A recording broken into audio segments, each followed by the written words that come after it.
Bueno, pues muchísimas gracias a todos por estar en esta sesión. Es parte de las actividades que estamos realizando el Grupo de Ingeniería de Software e Informática Educativa. Es un seminario que estamos organizando, invitando a profesores que tienen una actividad de investigación o relación con pues, la ingeniería de software como tal. En ese sentido, hoy tenemos la visita y la oportunidad de escuchar al doctor Sodel Vázquez Reyes. Él es profesor investigador adscrito al programa de Ingeniería de Software en la Unidad Académica de Ingeniería Eléctrica de la Universidad Autónoma de Zacatecas, donde realiza actividades de investigación y desarrollo tecnológico en temas de la ingeniería de software. Además, es evaluador del Consejo para la Acreditación de la Educación Superior CASEI e integrante del Consejo Técnico del Examen General para Egreso de la Licenciatura en Ingeniería de Software. En su carácter de representante ante la Universidad Autónoma de Zacatecas y miembro del CONACYT en el área de evaluación de evaluadores acreditados. Sodel es doctor por parte de la Universidad de Manchester en Ciencias Computacionales y tiene la maestría en Ciencias Computacionales por el Instituto Nacional de Astrofísica, Óptica y Electrónica. Hoy Sodel nos va a platicar un poco sobre una charla que ha denominado Definiendo un framework para hacer visible la deuda técnica. Adelante y muchísimas gracias por la oportunidad de escucharte. Pues primeramente gracias a ustedes por tener el honor de invitarme a sus seminarios y siempre es un gusto poder compartir con la Universidad Autónoma de Yucatán, donde hay aparte de compañeros de trabajo, mejores amigos aún, ¿no? Entonces eso lo hace diferente y lo hace sentir uno en casa, ¿no? Y aprovechando pues las nuevas dinámicas que nos vino a implantar esta pandemia que nos metió a la sociedad, y pues es un gusto estar desde Zacatecas platicando esta noche con ustedes. Como bien lo dijeron, pues vamos a platicar un poquito sobre deuda técnica, pero con el objetivo principal de hacer visible esa deuda técnica, ¿no? Entonces, pues vamos comenzando.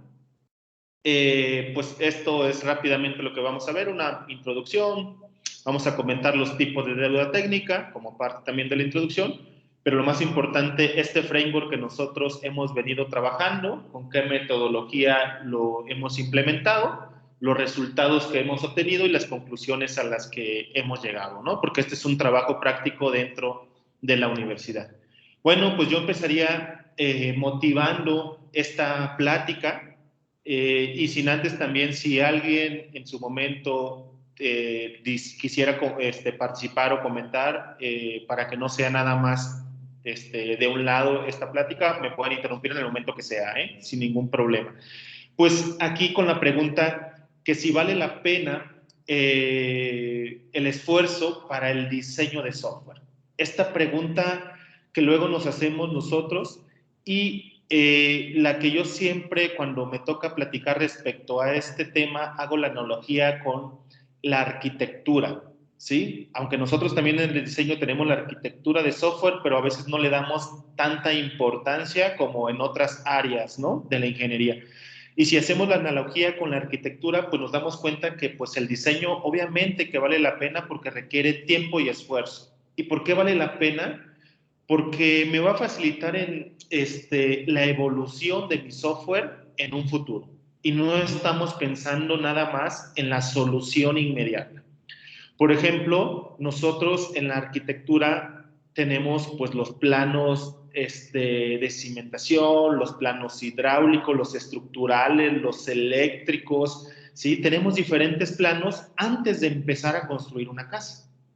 Pero a veces, y para que pues, la construcción esté con el diseño correcto, con las medidas, con las características para las que fue pensada esa construcción, sin comenzar a empezar a construir, porque pues, sería muy difícil que ya fuéramos no sé, en una segunda etapa de la construcción y digamos, pues me equivoqué y hay que derrumbar todo lo que construí, empezar o derribar una parte, ¿no? Pues a veces eso no lo tenemos tan presente en el diseño de software, ¿no? Y se nos hace muy fácil tomar decisiones de diseño o a veces omitirlas y querer empezar con el desarrollo, hablando obviamente como todos conocemos con las diferentes etapas del ciclo de vida del desarrollo de software, independientemente del modelo que estemos usando para poder crear ese software, ¿no? Entonces, pues si empezamos con esto y nos centramos en que vale la pena ese diseño, pues, ¿por qué? Porque nosotros nos va a facilitar lo que viene en el futuro. Y bueno, lo que nos atañe esta noche, pues es la deuda técnica. Pues, ¿qué es la deuda técnica? Pues viene del concepto, obviamente, de la deuda financiera, como cuando nosotros tenemos una tarjeta de crédito y no la usamos adecuadamente, a lo mejor estamos pagando, no sé, hicimos unos gastos y debemos de pagar el total, pero no tenemos para pagar el total, pagamos una parte, empezamos a pagar intereses y vamos generando estos pagos más allá del monto que verdaderamente nosotros solicitamos en la tarjeta de crédito.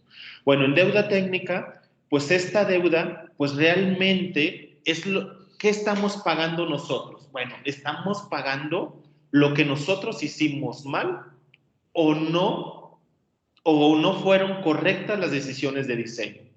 ¿Por qué? Porque esto lo vamos a ver más adelante, ya sea en la etapa de desarrollo, principalmente la deuda técnica se centra en la fase de mantenimiento. Y este concepto, pues no es nuevo, ¿no? Cunningham nos dijo el concepto, pues en la década de los 90. Y si lo tomamos así, pues ya tenemos, digamos, de los 90, pues más tenemos 30 años al menos, donde este concepto lo deberíamos de tener ya masterizado y lo deberíamos de tener súper presente, y eso no pasa en la realidad, ¿sí? Y esto lo podemos ver desde nuestros primeros cursos de programación, cuando, ¿quién no ha pasado con el profesor o la profesora y le decimos, ¿sabe qué? No le mueva porque corre nada más en mi computadora y no sé por qué no corre en la suya, pero aquí está, ¿no? Y prueba para alguna cosa, pero no funciona para la otra. Ahí estamos haciendo ya, desde ahí está presente el concepto de deuda técnica. Y si lo llevamos ya a la industria, también en proyectos de reales, digamos, del mercado, de la industria de software, también está esto. ¿Por qué? Entonces nos podríamos preguntar, ¿por qué si llevamos tanto tiempo, por qué no la tenemos tan presente o no tenemos nosotros diferentes técnicas que nos pudieran no administrar o mitigar esta deuda técnica, ¿no? ¿Por qué? Porque todo esto, pues, todo ¿por qué? Porque queremos nosotros satisfacer o queremos entregar a los clientes por limitaciones, digamos, de recursos o tiempos, y no sabemos nosotros negociar esos puntos para que como ingenieros de software podamos reinterpretar esos requerimientos que nos están pidiendo. ¿Y cómo vamos nosotros a ver esto? Pues porque tenemos porque nosotros a veces cuando estamos tomando estas decisiones en diseño favorecemos decisiones a corto plazo, ¿no? Tanto en el diseño como en la implementación, y esto nos va a implicar mayores costos a la hora de tener mantenimiento del software, ¿sí? No estamos hablando, cuando estamos hablando de mantenimiento, no estamos hablando de los errores quizás, bueno, sí los errores que tenemos que corregir que nos detectan, pero si queremos hablar de mantenimiento es, ¿qué pasa si queremos agregarle una nueva funcionalidad? ¿O qué pasa si nos dijeron que tiene que atender a 100 usuarios por minuto y nos dicen que ahora tiene que atender a 1000 usuarios por minuto? Entonces ya es cuando esas decisiones de diseño o arquitecturales no las hicimos correctas y nos vamos a empezar. Y este concepto de deuda técnica, pues no es más que lo que también conocemos como el famoso refactoring. Y en esta imagen, pues nos podemos dar cuenta de lo que, digamos, de forma de cómica nos está diciendo, ¿no? Donde le están preguntando que qué está haciendo, que si tiene un minuto, y él dice, pues no, porque yo estoy haciendo refactoring de mi código, ¿no? Y la persona que lo llegó a interrumpir o llegó a preguntarle, le pregunta qué es refactoring, qué significa esto. Y dice, pues simplemente yo estoy reescribiendo mi código como le debía haber escrito desde la primera vez. Pero se escucha, pues, como muy cool, ¿no? O sea, se escucha muy, como importante que está haciendo el refactoring. Bueno, el refactoring es volver a escribir lo que debía haber hecho bien desde la primera vez, las decisiones que fui tomando desde la primera vez, qué es lo que yo hice mal para poder que cumpla con los requerimientos definidos desde el principio, ¿no? Bueno, hablando de refactoring, a mí me gusta mucho esta imagen de los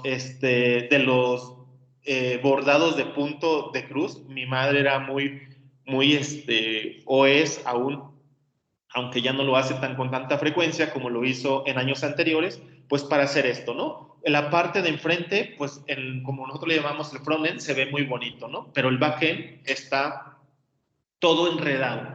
Entonces es realmente esta imagen a veces que damos del software, pues esto es realmente lo que nosotros tenemos que pagar con deuda técnica cuando no está bien ordenado todo lo que tenemos que hacer, ¿no? ¿Y qué es el refactoring en esencia? Bueno, pues el refactoring pues es el proceso, como bien lo dice aquí, de hacer las cosas sin alterar el comportamiento, ¿no? Para mejorar las estructuras internas. Es decir, cómo internamente todo lo tenemos de una manera más ordenada y así nosotros podemos hacer las cosas mejor. ¿Para qué? Para que nuestro código sea más fácil de entender, sea más amigable y también sea más barato, ¿sí? Hablando de tiempo y no solamente de costo, poder modificar ese software, ¿no? Y poder a lo mejor nosotros también poder estimar esos tiempos de desarrollo de una mejor manera o de una manera más exacta. Porque luego también cuando nosotros nos dicen cuánto tiempo te tardas en hacer, pues realmente lo hacemos muy a la estimación, digamos, sin tener un sustento matemático donde verdaderamente estemos calculando con diferentes tipos de métricas, ¿no? Sino más por nuestra experiencia que por un fundamento que tengamos nosotros, ¿sí? Entonces, estos conceptos a lo mejor no deberían de ser nuevos para ustedes, sino si son ya en la carrera de ingeniería de software, pues serían habituales o conocidos para ustedes, ¿no? Entonces, nos pasamos a deuda técnica. Este es el cuadrante muy conocido de Martin Fowler, ¿no? Donde con estos cuadrantes, pues, ¿qué estamos haciendo nosotros? Pues estamos tratando de poder nosotros descubrir esta deuda técnica. Tenemos en el primero, donde tenemos en color naranja lo deliberado y de manera, digamos, inconsciente, ¿sí? O temeraria, ¿sí? Donde decimos el diseño como que no es importante, ¿no? No es útil. Entonces, pues ahí pues estamos haciendo algo incorrecto, ¿verdad? Porque estamos conscientes que estamos diciendo o creemos que estamos conscientes, pero de una manera temeraria, porque no vemos la importancia de lo que implica el diseño en el desarrollo de software. En la parte izquierda, en la parte inferior, pues está inadvertida y temeraria. Pues cuando nos preguntan, por ejemplo, por el balanceo de cargas, ¿no? Y no entendemos qué es eso, pues es realmente que es temeraria porque ni siquiera conocemos qué es un balanceo de cargas. Eso lo explica ahí Martin Fowler, ¿no? Entonces, ahí, pues, ¿qué sucede? Pues no sé, pero pues no lo tomo en cuenta. Y luego en la parte derecha, en la parte superior derecha de su pantalla, pues está lo prudente y deliberado, ¿no? Que nosotros nos vamos cambiando ahora, pero sabemos cuáles van a ser las consecuencias. Es decir, sí sé que me falta algo, pero ni modos. Ahorita no tengo el tiempo o los recursos no son lo suficientes o no tengo la experiencia para desarrollarlo de esa forma. Entonces, asumo las consecuencias y más adelante lo voy a corregir o lo voy a tratar de mejorar. Entonces, ahí es de forma prudente, pero que estoy enterado de que estoy haciendo a otras cosas, ¿no? Y en la parte inferior derecha, pues tenemos que es lo inadvertido y lo prudente. Bueno, ¿qué tenemos que hacer ahí? Pues nosotros conocemos bien qué es lo que debía haber hecho. Es decir, cuando me doy cuenta de los errores que cometí y voy aprendiendo de ellos. A lo mejor me doy cuenta de qué es lo que hice mal y para la próxima no lo voy a hacer, ¿sí? Entonces, esta parte, pues es los cuadrantes digamos, como los tipos de deuda técnica, pero ¿qué queremos hacer aquí? Bueno, pues es que en esta parte, pues en la parte derecha, pues es lo que verdaderamente se conoce como deuda técnica, ¿no? Cuando yo tomo las decisiones y digo, no tuve el suficiente recurso, tiempo, pero lo admito que más adelante lo voy a tratar de resolver. Por el momento, esto me soluciona lo que me están pidiendo, ¿no? Por las premuras quizás de la entrega. Y la parte de abajo es, bueno, pues ni modos, cometí un error y sé que tengo, ¿por qué cometí el error? Lo corrijo y no, lo más importante es no volverlo a cometer. Pero lo que está en la izquierda, pues es algo irresponsable, dice incompetente, ¿no? Que no, irresponsable es porque que pues digo, no le di la importancia al diseño, y lo de incompetente es ni siquiera entiendo los conceptos que van implícitos en este desarrollo de acuerdo al dominio o de acuerdo a lo que se esté tratando el desarrollo, y por lo tanto no me di cuenta de eso. Hay otro cuadrante que a mí en lo personal me gusta mucho, donde cómo nos tratan de identificar o semaforizar esta parte. La parte negra o la parte más oscura, pues es la deuda técnica. Y es que está desde el lado invisible y que me da un valor negativo. Esta parte es esa deuda técnica que no se ve, porque a lo mejor funciona bien mi proyecto, pero hay algo atrás que no logro detectar, que me va a causar problemas futuros, ¿no? ¿Y qué me puede dar en un proyecto de software cosas verdes o positivas, o que veo yo positivas, es decir, visibles y positivas? Pues son cuando yo tengo que agregar nuevas características, ¿no? O poner funcionalidad diferente a mi proyecto de software. Pues esto es positivo porque va creciendo mi software. A lo mejor tengo que sacar una segunda versión porque ha sido muy bien aceptado, y voy creciendo el mercado de usuarios que están trabajando con mi software, ¿no? Luego, positivo e invisible son las decisiones arquitecturales o las características de las estructuras, ¿sí? De que nosotros estamos viendo en la arquitectura, ¿sí? Pero está en amarillo porque a lo mejor es algo que puede estar bien o no puede estar tan bien, y esas estructuras me van haciendo, como por ejemplo, puedo tener diferentes estructuras de datos y tengo que eficientar el tiempo de respuesta o el tiempo de lectura o el tiempo de escritura, ¿sí? Para poder hacer, o sea, la funcionalidad nada más mejorarla en cuestiones de recursos. Entonces, esas decisiones de diseño son muy, muy, muy importantes. Otro punto, el rojo, pues que es visible y negativo, son todos los defectos que va teniendo mi software. Y ustedes saben que en la detección de defectos, conforme más tarde se hagan los defectos, yo les digo, conforme esos pececitos se vayan pasando entre las redes y esos peces van creciendo, para poder cazar esos peces o pescar esos peces, ¿no? Pues se va haciendo más difícil, porque los peces van creciendo más hábiles, más fuertes, y poder detectarlos pues se vuelve algo muy complicado. Y esos defectos pues a veces vienen por diferentes circunstancias. Pueden ser por una falta de documentación, por una mala planeación de pruebas, por un mal diseño, por males principios de diseño que no los ocupé, o por principios de codificación que no hice al principio, ¿no? Entonces, pues esa parte, estas son, digamos, los tipos de deuda técnica con los que nosotros vamos o comúnmente en la literatura nos encontramos, ¿no? Ahora, para platicar nuestra experiencia de cómo nosotros decidimos practicar esto de la visibilidad de la deuda técnica con proyectos dentro de, con estudiantes de licenciatura, de nivel licenciatura aquí en la Universidad Autónoma de Zacatecas, pues actualmente estamos trabajando con proyectos de otras áreas, y el proyecto que nosotros empezamos a trabajar hace tiempo, pues era un conjunto de apps o de aplicaciones que nos pidió el área de ciencias de la salud de nuestra universidad.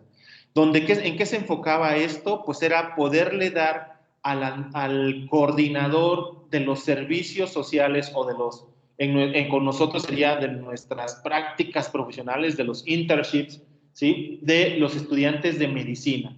cuando terminan y van a hacer su servicio social a las clínicas, pues cómo les voy a asignar las clínicas, los certificados de asignación, cómo ellos solicitan las clínicas, cómo los estudiantes que ya terminaron el servicio valoran las clínicas, cuáles son los documentos o la reglamentación que ellos deben de conocer para poder trabajar en las diferentes instituciones donde a lo mejor son asignados porque son en el Seguro Social, en el ISSSTE, en hospitales de salubridad o en algunos hospitales privados, ¿no? Entonces, pues está la parte, pues, de reglamentación, de leyes, y eso es información. En la mensajería es cómo yo voy a tener comunicación con el coordinador y con el responsable de la clínica para que yo vaya entregando todo el papeleo necesario y mi servicio social vaya siendo correcto. En la asesoría, por ejemplo, es que si tengo yo algún problema de conocimientos, pues los doctores expertos que me pudieran dar algún consejo o cómo le tendría que yo hacer para a través de algún foro poder tener comunicación con ellos. En educación, pues se hablaba sobre los papeles de la universidad que les piden. En el catálogo, principalmente era el catálogo de clínicas, donde era como tipo hoteles donde los iban calificando con estrellitas, quién es la clínica 5 estrellas, 4 estrellas, dependiendo de la distancia, la seguridad, el tipo de pacientes a los que se enfrentaban, etcétera, las diferentes opiniones que van teniendo los estudiantes sobre las clínicas. Y los reportes es si hay, no sé, en mi clínica se cayó la barda o no sirve el alumbrado, porque a veces está tan distante que para regresar a la capital en el estado, pues les toma quizás un par de días o un día ir y un día regresar, o quizás el mismo día poder ir y regresar. Entonces es importante. Y el de seguridad era como un tipo como botón de pánico donde pudiera informar a las autoridades de la universidad, al coordinador del servicio social y a dos contactos que ellos decidieran, que decíamos que era un familiar y un amigo, donde a lo mejor se sentía inseguro porque llegó un paciente de forma muy agresiva, o porque en la comunidad pues, están pasando cosas raras, o en el municipio están pasando cosas raras, y se sentía inseguro el estudiante o la estudiante. En esencia, ese era el proyecto, era un proyecto muy grande, y nosotros tuvimos la oportunidad que lo pudimos desarrollar en diferentes semestres, ¿sale? Pero aquí la importancia era, pues cuando lo desarrollamos, no nos dimos, o sea, lo desarrollamos con diferentes materias, principalmente una materia de procesos para el trabajo en equipo, donde los chicos pues ya tenían conocimientos de programación, ya tenían conocimientos de diseño, ya tenían conocimientos del uso de frameworks, etcétera, y decíamos, pues ya lo pueden hacer. Pues nosotros, como instructores también o líderes técnicos del proyecto, no vimos la deuda técnica. Pues como era un proyectote, nosotros fuimos con las autoridades de ciencias de la salud y le dijimos, a ver, de estas 7 grandes módulos, priorízamelos. Y tú dime cuáles son importantes. Y así fue como decidimos nosotros. Decimos, tenemos tantos estudiantes, tenemos tantos equipos, vamos a formar como células de desarrollo y vamos a ir entregando este valor a nuestros clientes, y al término del semestre tendremos a lo mejor 2, digamos, la de información y la de el catálogo de clínicas. Esas 2 vamos a trabajar. Y ya empezábamos a trabajar. Al siguiente semestre eran alumnos diferentes que tenían que tomar el desarrollo previo de los equipos anteriores, y tenían que adecuar a lo mejor mensajería y asesoría con lo que ya existía de información y catálogo. Y así subsecuentemente. Nosotros teníamos un mundo ideal donde todo esto iba a funcionar. Y obviamente la bomba nos estalló a lo último, cuando teníamos los últimos 2 módulos que teníamos que ya que todo estuviera coordinado y funcionando, pues ahí donde nos dimos cuenta que teníamos una deuda técnica y no habíamos ni siquiera abonado los intereses, ¿no? Para empezar a pagar eso. Entonces, ahí nació cómo le hacemos a esto, ¿verdad? ¿Cómo le hacemos a esto? Y empezamos a ver que hay, y obviamente conocíamos que hay demasiada literatura acerca de la deuda técnica, ¿no? Y decíamos, pues nos faltó un error muy grave, no vimos esta parte, el diseño no se pensó en un todo y se fue pensando por esas pequeñas etapas o liberaciones que nosotros íbamos haciendo del proyecto.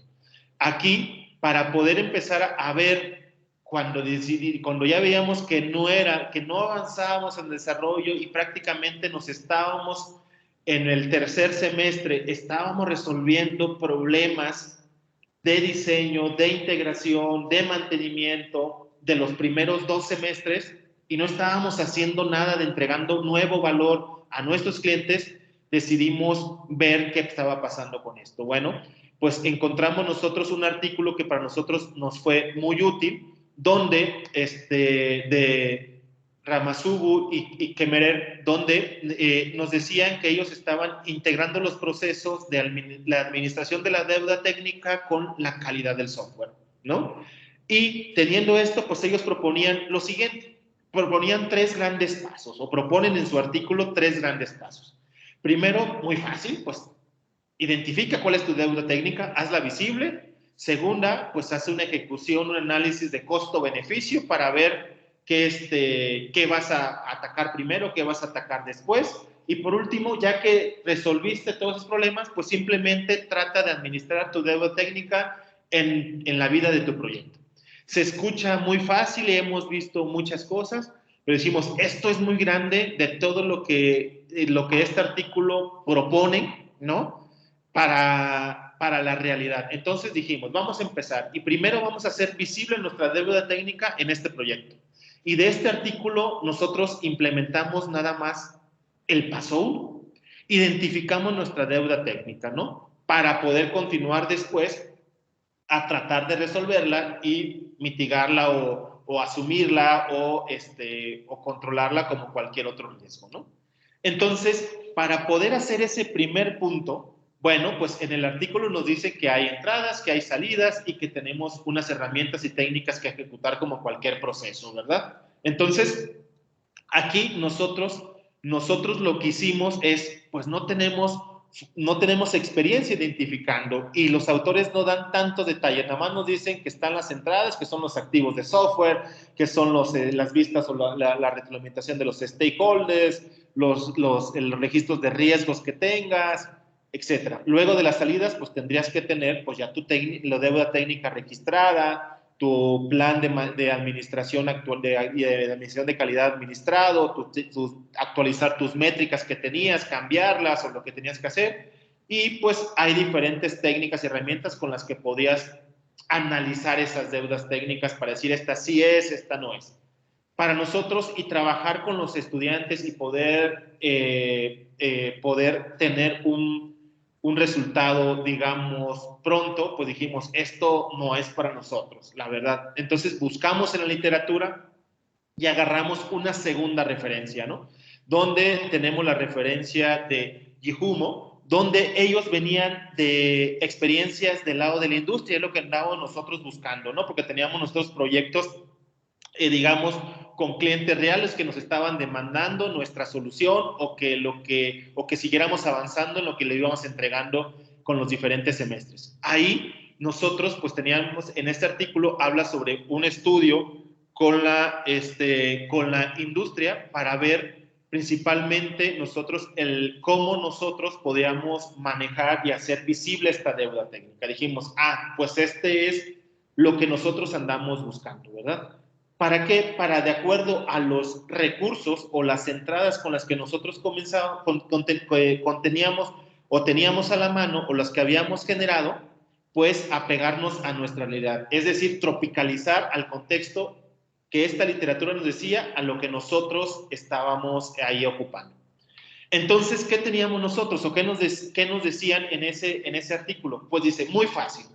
Para poder identificar y evaluar este análisis, tienes que responderme 4 preguntas.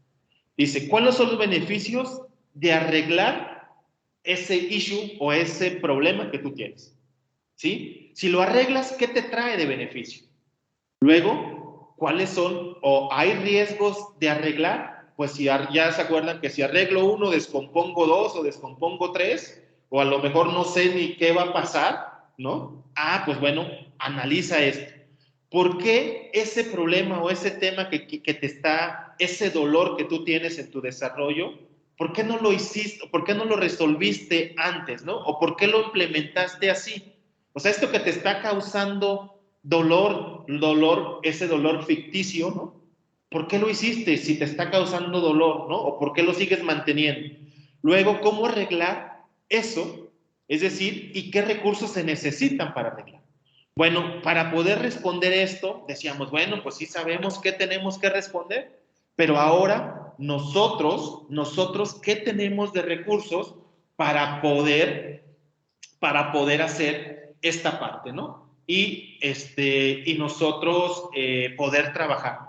Pues teníamos que definir una metodología de trabajo para poder nosotros encontrar respuestas a esto, porque teníamos ya, o sea, conocíamos qué estaba pasando con los diferentes artefactos de software generados, cuáles eran los dolores que nos estaban causando y por qué no estábamos nosotros avanzando, digamos, del todo. Para esto, pues obviamente nosotros dijimos, bueno, como salida, pues obviamente, ¿qué queremos obtener? Pues nosotros queremos que obtener pues las deudas técnicas registradas, es decir, tener nosotros un identificador de la deuda técnica y una descripción. Eso lo sustituimos con lo que teníamos nosotros de la primer metodología, ¿no? Del primer proceso, ¿sale? Entonces decíamos, ya tenemos las salidas, a eso quiero llegar. No sé cómo voy a llegar, pero a eso quiero llegar. Teníamos nosotros aquí en Recursos y Técnicas las preguntas que teníamos que resolver, como esas preguntas de investigación a las cuales hay que dar respuesta. Y decíamos, bueno, ¿qué tenemos como entrada? Pues nosotros teníamos como entrada pues nuestro código, el diseño que habíamos hecho, la lista de riesgos que nosotros asumimos, decíamos, pues vamos a ocupar este framework, vamos a ocupar este lenguaje, vamos a ocupar esta seguridad en el manejador de base de datos, etcétera. Teníamos obviamente nuestros logs de defectos con los que fuimos identificando o que nos habían dado retroalimentación en las fases de pruebas. Teníamos la especificación de los requerimientos que teníamos. Algo muy importante, como es un dominio médico que nosotros desconocíamos totalmente, pues teníamos la guía de operación de cómo se hace el proceso de la asignación de los servicios sociales, cómo se lleva el registro, etcétera. Y obviamente, pues teníamos lo que habíamos entregado nosotros como manual de usuario. Y con esto teníamos que trabajar o trabajamos para hacer nuestra deuda técnica, para hacer visible esta deuda técnica. Ya que tenemos esto, pues obviamente sabemos que pues todo esto estábamos en la fase de mantenimiento, probando, que si queríamos agregar algo nuevo se nos descomponía otro o teníamos que adecuar lo que ya teníamos previamente hecho. Los equipos decían, pues eso a mí no me tocó, eso ya estaba hecho, pero no se podía integrar algo nuevo, y ahí es donde estábamos trabajando, ¿verdad? Bueno, pues esta metodología está aquí. Pues teníamos nosotros en mantenimiento, pues teníamos el código, como le había dicho, la lista de riesgos, tenía mi diseño, las guías de operación, donde consultaba esto sí está permitido, esto no está permitido, como mis reglas del negocio, pues, ¿no? La especificación de requerimientos y mis manuales de usuario. Entonces, esta parte, pues con esta parte, ¿qué hacíamos? Pues nosotros empezábamos a probar para verdaderamente validar con escenarios que no habíamos probado para hacer esta fase de pruebas y ahí sí integramos a una persona más activa, porque ¿qué pasó aquí también? Nosotros, al vernos muy novatos, pues este coordinador del servicio social estaba muy intermitente y nosotros fuimos asumiendo decisiones que a la hora del momento de operación, pues los verdaderamente usuarios, que eran los médicos, pues nos decían que no era así, aunque el coordinador decía, no, sí pasa, sí lo van a hacer, pero realmente no estaba percibiendo valor el usuario final en ese software. Entonces, aquí nosotros pues tenemos estos defectos, y al tener estos defectos, bueno, pues nosotros lo que tenemos aquí, algo muy importante, nosotros estábamos dando respuesta a qué preguntas. Pues estábamos dando respuesta a priorizar es si arreglamos esto, ¿qué beneficio estamos teniendo? ¿Verdad? ¿Se acuerdan de esas preguntas? Si necesitamos arreglar esto, ¿qué recursos necesitamos nosotros para resolverlo? ¿Qué riesgos vamos a asumir? ¿O por qué tomamos la decisión así, en ese momento? ¿Por qué lo tenemos implementado? Un factor que identificamos era que no tuvimos a nuestro product owner ahí cerca con nosotros. Y nosotros pues nos sentimos como que habíamos entendido, teníamos completamente el conocimiento de ese dominio.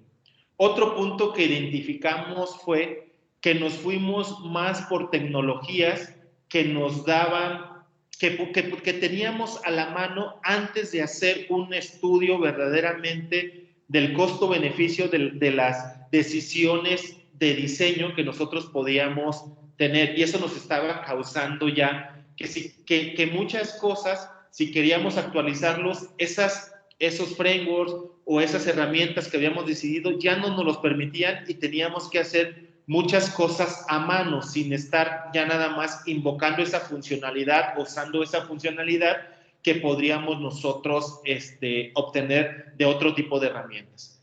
Entonces, esa era una de las cosas que fuimos descubriendo. ¿Para qué? Para llegar nosotros a la documentación de la deuda técnica.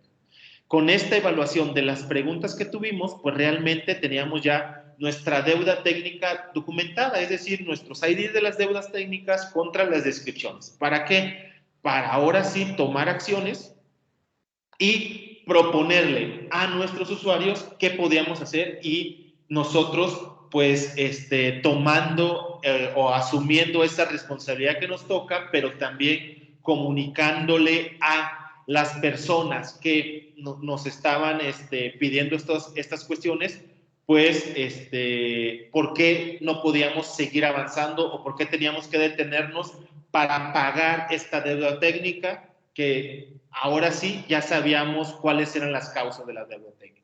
Bueno, pues obviamente el proyecto, que según nosotros lo teníamos bien documentado y bien hecho, pues nosotros pues habíamos seguido o seguimos la ISO 29110, ¿verdad? Sí, con el Entry Profile. ¿Sí? Entonces, esta parte decíamos, pues nosotros seguimos la documentación, tenemos documentado, pero realmente, pues teníamos documentado hasta el nivel de conocimiento que nosotros teníamos. Porque decíamos, pues el nivel de riesgo, decíamos, pues los riesgos sí los analizamos, etcétera, a través de la tarea 1.10 que marca esa ISO, ¿verdad? Y pues nosotros decíamos, pues está bien. ¿Y qué pasó? Que esto fue la historia de los 4 semestres y obviamente entre el tercero y cuarto hicimos esta deuda técnica visible, donde este era el número de los casos de uso que nosotros íbamos haciendo. Estos eran el número de equipos que nosotros fuimos trabajando. A lo último hicimos una estrategia de hacer los equipos más pequeños para que realmente pudieran brindarnos más aportación, porque decíamos que los equipos, quizás eso era un factor en el trabajo en equipo, donde no todos trabajaban al mismo ritmo. Y sí nos funcionó al final. Entonces, esta es la parte donde nosotros más o menos balanceamos el número de casos de uso que nosotros fuimos eligiendo y que los usuarios nos fueron priorizando para poder tener el desarrollo. Aquí también, hablando de los resultados, bueno, pues nosotros tuvimos esta descripción de cuáles eran nuestras, bueno, hablando de descripción, pero descripción obviamente resumida, no todo lo que pusimos, descubrimos 8 grandes deudas que nosotros podríamos tener aquí, ¿sale? Pues la falta de documentación actualizada de la funcionalidad del sistema. Nosotros no le exigíamos a los equipos a la hora de entregar toda la documentación actualizada o no la revisábamos a detalle para ver que estuviera actualizada. Entonces prácticamente nos íbamos más por la funcionalidad y como que veíamos que había una documentación, bueno, pues ahí está. La falta de la documentación, hablando aquí es de documentación técnica, hablando aquí de la documentación es del código fuente. Cuando los jóvenes del nuevo semestre tenían que reutilizar ese código hecho con compañeros de atrás, ahí llevaban una curva de aprendizaje muy alta, ¿sí? ¿Por qué? Porque tardaban mucho en entender ese código, porque teníamos nosotros malos o pasamos malos hábitos, por ejemplo, el típico de la nomenclatura, ¿sí? De variables, por ejemplo, teníamos clases muy grandes, teníamos funciones con parámetros, con un número de parámetros muy diverso, ¿sí? Entonces, pues teníamos ahí esta parte. Luego, el bajo nivel de legibilidad del código fuente. Los estilos de cada equipo eran muy diferentes, ¿no? Con algo tan sencillo como la famosa indentación o el control de versiones, donde algunos sí tenían control de versiones, otros realmente manejaban una sola versión, aunque tenían su controlador de versiones, no tenían como que punto para estar analizando esto. Otro punto fue la falta de guía del deployment. No hicimos una fase como tal para este deployment. Entonces, a la hora de poder actualizar el servidor y pasar de nuestro ambiente de prueba a nuestro ambiente de producción, teníamos muchas discrepancias en los dos servidores, ¿no? La falta de la retroalimentación de los usuarios. Realmente nosotros nos fuimos asumíamos lo que el coordinador del servicio social nos decía y no tuvimos el detenimiento para darle una importancia a una muestra diversa, pero de estudiantes, para poder tener una retroalimentación a tiempo de cómo ellos percibían valor de esas funcionalidades, que estaba más enfocado hacia los estudiantes más que el coordinador, ¿no? La pobre implementación de mensajes, donde a la hora de que los estudiantes utilizaban, realmente decían que no podían usar el sistema porque no entendían los mensajes o que se estaban esperando y no era muy, no había mucha retroalimentación del sistema a la hora de estar asociando. Y finalmente, los estándares de código, que ahí sí nos mataron. Digamos que esta fue la que tenía mayor riesgo a la hora de hacer. Bueno, nosotros identificamos 6 riesgos y obviamente vimos su impacto en una escala del 1 al 10, donde el 10 tenía un impacto mayor y 1 un impacto menor. También la probabilidad, igual en una escala del 1 al 10, la probabilidad que ocurriera ese riesgo, y el que realmente tuvo, digamos, un impacto mayor y con una mayor probabilidad de correr es la pobre retroalimentación de los usuarios del sistema. ¿Por qué? Porque nosotros nos centramos nada más a los cercanos del coordinador y no a una muestra más distribuida de por ejemplo, de los diferentes subsistemas de salud que hay: salubridad, seguro social, ISSSTE y clínicas particulares, ¿no? Eso no logramos identificar, eso es un riesgo muy alto, donde nos centramos nada más en el subsistema del IMSS, ¿no? Y prácticamente asumimos o probábamos muy poco con los otros subsistemas. Otro importante que teníamos era la mala y la falta de documentación acerca de la funcionalidad de los sistemas. ¿Qué pasa aquí? Que esa documentación técnica que los equipos entregaban y que era parte de la entrada para el siguiente termo, el siguiente semestre en el desarrollo, pues esa parte nos fue comiendo ese punto, ¿no? Y a lo último acá, otro riesgo importante fue la nueva funcionalidad que nosotros íbamos agregando. ¿Qué estábamos aquí? Considerando el desarrollo. Cuando queríamos agregar, pues no podíamos acoplarlo a lo que ya existía, o teníamos que adecuar lo anterior con los equipos, con los nuevos casos de uso que estábamos nosotros implementando. Entonces, esos dos artículos a nosotros nos sirvieron bastante. El primero, cómo hacer visible, y el segundo, con qué artefactos que teníamos, con esas preguntas que respondíamos para poder identificar esa deuda técnica, ¿no? Entonces, como conclusiones, ¿qué les podría yo decir? Aquí, pues que nosotros debemos de, cuando nosotros nos enfocamos a satisfacer las necesidades del cliente tan pronto como sea posible, y creo que es un área de oportunidad cuando estamos utilizando metodologías ágiles que queremos estar generando valor, ¿no? Y a veces no nos centramos mucho en cuestiones técnicas, ¿sí? Porque pues tenemos poco tiempo para responder, ¿verdad? O tenemos, hablando de recursos, hablando de tiempo, tenemos que dar valor, tenemos que ir entregando algo. Entonces, eso pues nos va generando, y es muy crítico manejar eso, y de una manera casi natural vamos a ir generando deuda técnica. Pero regresándolo al cuadrante de Martin Fowler, es mejor saber que estamos tomando decisiones, esto es prudente y deliberado, es decir, que estamos tomando decisiones y estamos conscientes que debemos a lo mejor arreglarlos o en algún momento parar para poder seguir nosotros, es decir, liquidar esa deuda y ahora sí me puedo endeudar más o pagar intereses para poder, poder nosotros continuar con un desarrollo más ágil en el futuro, agregando las funcionalidades o dándole mantenimiento al software.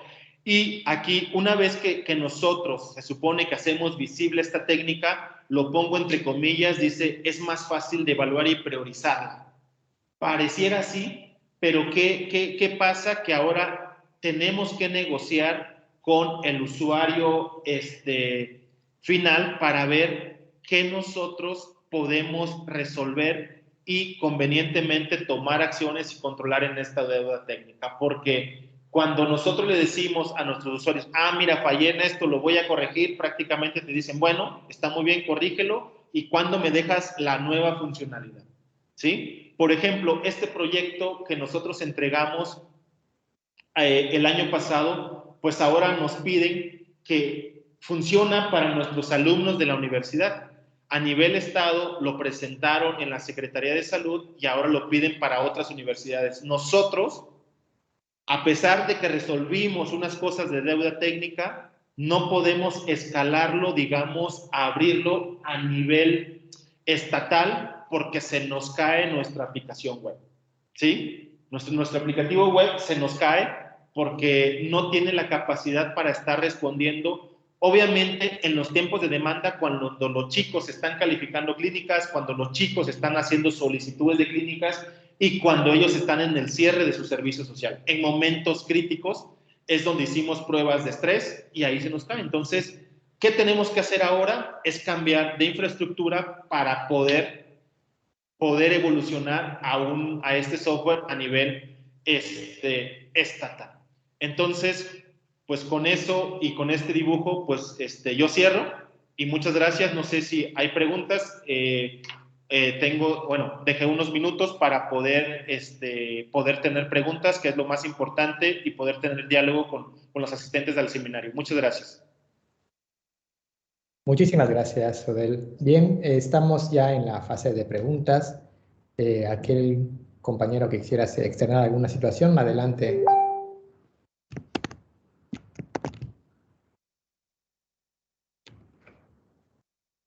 Adelante, Jorge. Hola, hola. Bueno, me parece ¿cómo se llama esto? Muy interesante la reunión porque yo realmente ya empecé a trabajar y todas las cuestiones que se plantean realmente las pasé y las estoy pasando día a día de que siempre como que tenemos que estar constantemente, no sé, desplegando y hay cosas que se van juntando y no nos da tiempo de ir checando. Y un ejemplo es el despliegue de que al menos en lo último que hemos checado, en lo último que vimos, no sé, tal vez en la escuela, no vimos muy a fondo esa parte.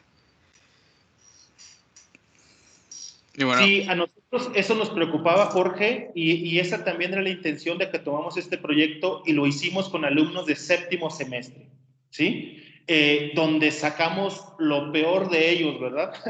Hablándolo positivamente. En decir, ellos aprendieron a las famosas soft skills, ¿no? Donde tenían que desarrollar la habilidad de comunicación entre ellos, ¿no? Porque se enfrentaban al cliente final y tenían que decir por qué no lo hicieron, por qué sí lo hicieron, ¿no? Nosotros estábamos ahí controlando, o ellos se tenían, no es como una tarea de que tú haces A, yo B, tú C y yo integro, ¿no? Y ya está. Sino tenían que integrarlo con las otras funcionalidades de los demás equipos, y esa parte, los chicos que vivieron esto, ahora que ya los tenemos egresados, vemos que sí fue un gran diferenciador, un aprendizaje para todos, a nosotros a nivel enseñanza, que nos reforzó este trabajo de las células de desarrollo, y a ellos a vivir, digamos, a nivel juguete, con un cliente controlado que no nos estaba pagando, pero sí nos exigía, porque era, digamos, nuestro familiar, era de nuestra casa, era de nuestra universidad, pero también a tener esa responsabilidad de poder entregar este funcionamiento. Y obviamente en la industria pues son cosas diferentes, tienes equipos de desarrollo, tienes líderes diferentes, pero ya era digamos, esa adrenalina ya la habían vivido y la podrían, y tenían más recursos para poderlos manejar. Y lo más importante es que está la teoría ahí. Ahora nada más hay que tropicalizarla y volverla nuestra y ponerla en práctica, porque como les dije al principio, pues esto tiene 30 años, y ¿por qué realmente seguimos sufriendo con lo mismo? Con decisiones de diseño, ¿no? Muchas gracias. Ok, adelante, Arandi. ¿Qué tal? Buenas noches.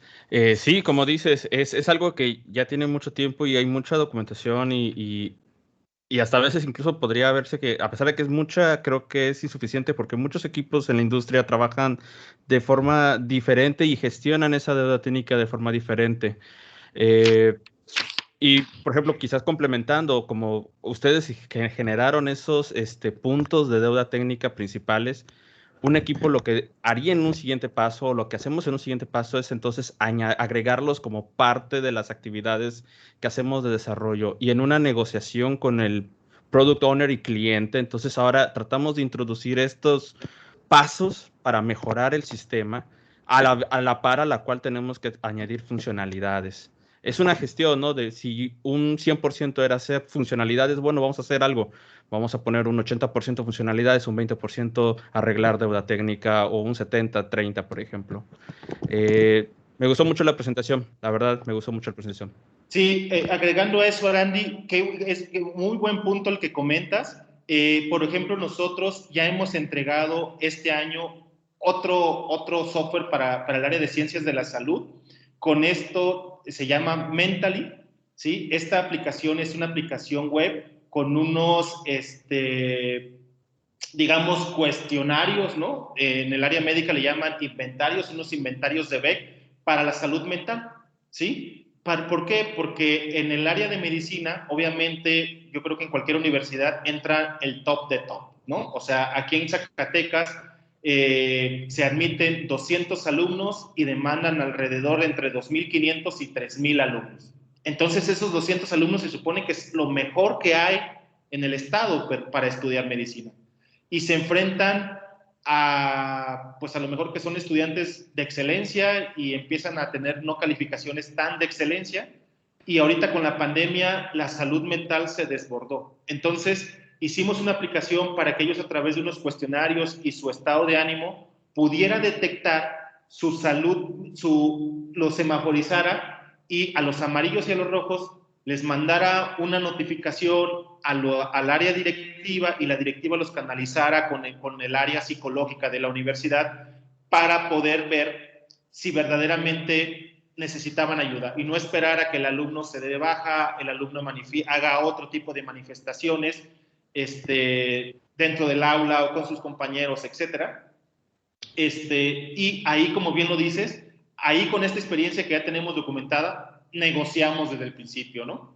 vamos a tener que hacer estas cosas técnicas, necesitamos esta tecnología, la universidad le tiene que poner más recursos, tenemos que comprar estos licenciamientos, tenemos que ponerlos, incluso hasta tener servidores en la nube. Ya no tenemos los servidores de la universidad, ¿no? Sino ya tenemos servidores, digamos, pues pagando nosotros el servicio externo. Y esa aplicación ahorita lo están utilizando todos los estudiantes de Ciencias de la Salud, y el próximo semestre de enero se va a abrir para toda la universidad, ¿no? Y eso nos ha permitido un crecimiento natural, donde esa deuda técnica que documentamos anteriormente ya nos sirvió porque teníamos el mismo dominio, el dominio de salud, y con esa experiencia, como bien lo dice Sarandi, te ayuda a negociar y te ayuda a plantear las cosas desde otro punto de vista, ¿no? No solamente la funcionalidad. Muchas gracias. ¿Alguna otra pregunta? Yo tengo una pregunta. Adelante, Hernán. Sí, digamos que ya se identificaron los puntos de deuda técnica, como mencionabas, por ejemplo, de los estándares de programación o alguna otra situación. Por ejemplo, documentación también está por ahí. Pero no estoy seguro si acá es muy extenso el sistema. Pero mi pregunta va en el sentido de, una vez que se identifican esos puntos, luego, ¿cómo se pudiera ir priorizando qué partes del sistema tocar esas partes, ¿no? Por ejemplo, si globalmente los estándares no están muy bien o hace falta documentación, ¿por qué archivos o por qué paquetes ir empezando? No estoy seguro si hablo de eso. Sí, correcto, Hernán. Sí, hasta donde entiendo tu pregunta, nosotros la decisión que tomamos fue priorizarlos de acuerdo a lo que nos decía nuestro product owner, ¿no? A lo que ellos les daba más valor, ¿sí? Y ya una vez que nosotros decidíamos cuáles eran los componentes del sistema que teníamos que arreglar, nosotros ahí sí analizábamos que verdaderamente a nosotros qué nos causaba más dolor, es decir, qué beneficio nos daba arreglar una cosa. O sea, como este ejemplo que está aquí muy chusco de la casa, si quito algún pilar, pues se me viene la casa, ¿no? Entonces ya tenía que negociar, o negociábamos con él y decíamos, esto te da a ti más prioridad, pero me voy a tardar, calculo que me voy a tardar tanto tiempo por estas cuestiones técnicas que tengo que hacer. Y que a lo mejor está en el segundo nivel, lo puedo hacer más rápido y nos puede ayudar. Esa fue la forma de trabajo que nosotros seguimos, Hernán, pero siempre empezando con la prioridad que nos daba nuestro product owner. Y segundo, la combinábamos con lo que a nosotros nos costaba resolver ese issue. Ok, muchas gracias.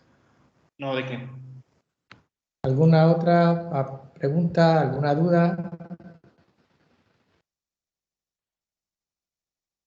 Bien, yo tengo una.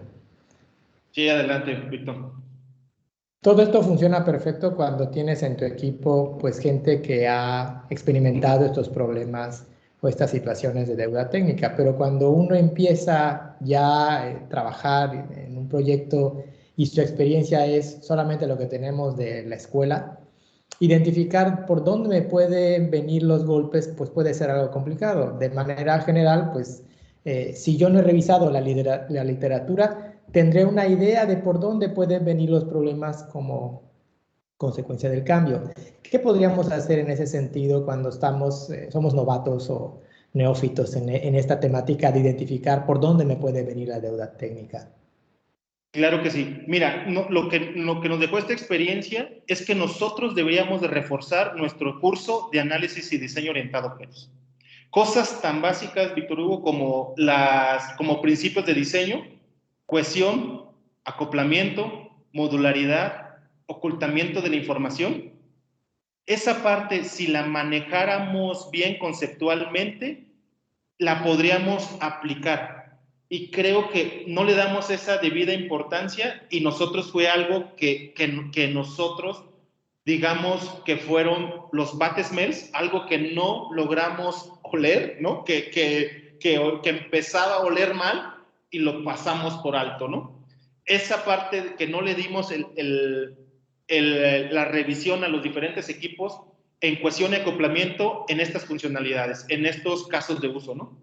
Que nos fuimos más por el dominio sin mezclar este dominio con lo que dice la teoría. Como bien dices, pues, ¿cómo sé si nunca lo he hecho, verdad? Creo que eso sería un buen principio, ¿no?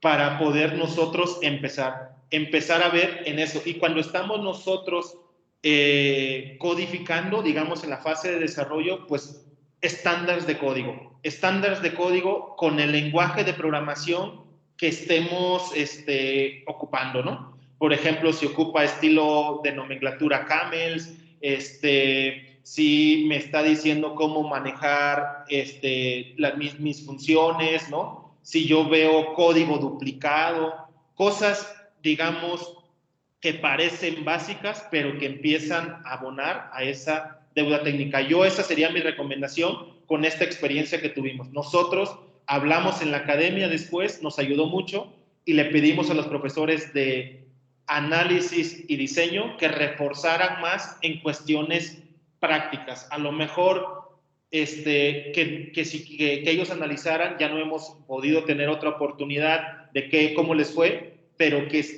quizás no abarcaran tanto en el temario, pero cosas básicas sí las vieron. Muy bien, muchísimas gracias. Muy bien, si hay alguna otra pregunta más. Bueno, entonces voy a mostrar la constancia. Dejo de compartir, Víctor Hugo, que nunca dejé de compartir. Listo. No, no te preocupes, que hace un momento envié ya por correo al doctor Sodel. Nada más permítame, comparto la ventana. Ok. Bien. Tenemos ya la constancia que se le ha enviado por correo al doctor Sodel, donde se le indica que pues, se le agradece la plática que nos ha dado en la sesión de hoy, que es definiendo un framework para hacer visible la deuda técnica. Esto como parte de las actividades que hacemos en el seminario de Ingeniería de Software e Informática Educativa y con la firma de la secretaria académica de la facultad, la maestra Marta Jareru Mull. Agradecemos mucho pues, la participación del doctor Sodel y esperamos verle nuevamente. Antes de que terminemos, les voy a pedir que si me pueden habilitar un momento su cámara para que yo...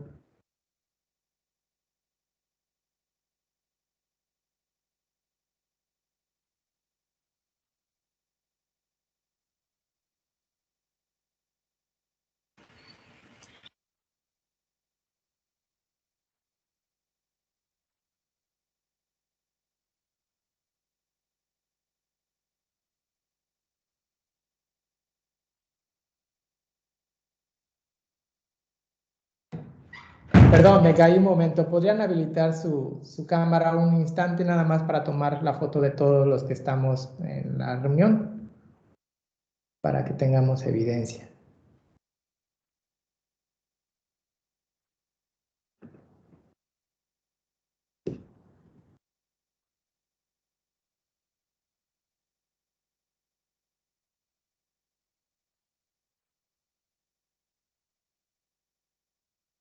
Bien, pueden retocarse un poco para la foto.